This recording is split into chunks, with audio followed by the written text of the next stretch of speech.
Еднократна парична помош и грантови бараат угостителите кои денес најавија протести доколку не добијат соодветна финансиска поддршка од државата за опстанок на секторот. Тие денес излегоа со конкретни предлози и очекувања од државата кои подразбираат еднократна финансиска помош за секој регистриран објект кој повеќе од една година е затворен, утврдување мораториум или репрограмирање со грејс период на кредитите од комерцијалните банки и развојната банка.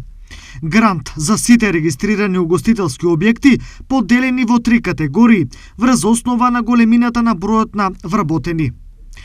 Од Туристичко-угостителската комора се децидни дека секторот е во драматично лоша состојба, а работните места и екзистенцијата на сите се доведени во прашање. Во неработење 14 месеци, а помош за 6 месеци, не знам како се очекува да бидат задржани вработените и како се очекува помош за плата.